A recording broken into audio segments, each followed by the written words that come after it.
प्रणाम रउआ सबके एक बार फिर से स्वागत बा हमार चैनल भोजपुरी व्रत कथा में। त आई आज हमनी के जेठ मास के प्रदोष व्रत के कथा सुनल जाओ। तो प्रदोष व्रत हर महीना के दोनों पक्ष यानी कृष्ण पक्ष और शुक्ल पक्ष के 13 तिथि के रखल जाला। ए दिन सांझ के समय शिव जी के पूजा कइला से हर तरह के दोष मिट जाला। तो कुछ पूजा विधि भी हम रउआ लोग इनके बताएम। जैसे कि सवेरे का कइल जाला, तो सवेरे जेठ के प्रदोष के दिन सवेरे उठ के धोवल साफ कपड़ा या पियर कपड़ा पहने के चाही।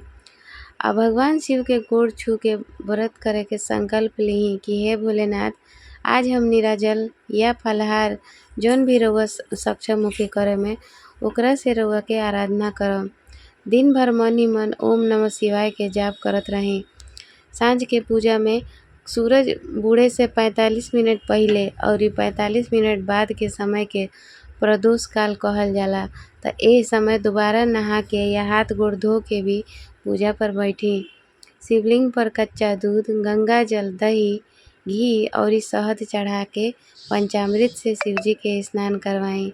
ओकरा बाद बेलपत्र, भांग, धतूर, मदार के फूल और अक्षत चढ़ाई।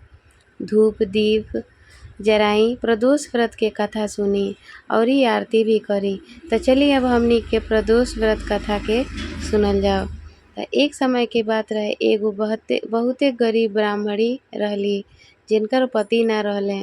उ अपना छोट लइका के साथ भीख मांग के गुजारा करत रहली। एक दिन भीख मांग के लौटत घरे उनके नदी के किनारे एगो सुंदर लइका मिलल जे विदर्भ देश के राजकुमार रहले। ब्राह्मणी उ राजकुमार के भी अपना साथे घरे ले अइली। एक दिन देवऋषि नारद ओइजा अइले और ब्राह्मणी के कहले कि तू और ई दोनों लइका भगवान शिव के प्रदोष व्रत कइल कर, सब दुख दूर हो जाई।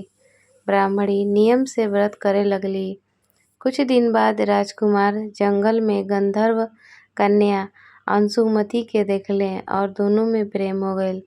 गंधर्व राज के जब मालूम चलल कि उ विदर्भ के राजकुमार हुए, त उ अपना बेटी के बियाह राजकुमार से करा दिहले। ओकरा बाद राजकुमार गंधर्व सेना के मदद से आपन खोवल राजपाट पा गइले और ब्राह्मणी और उनके पुत्र के भी महल में रखले।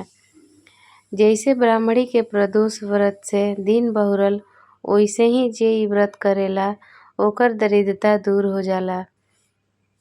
जेठ के गर्मी खातिर खास उपाय इ बाटे कि जेठ के महीना में अग्नि बरसेला। एही से प्रदोष के दिन शिवलिंग पर चंदन के लेप लगा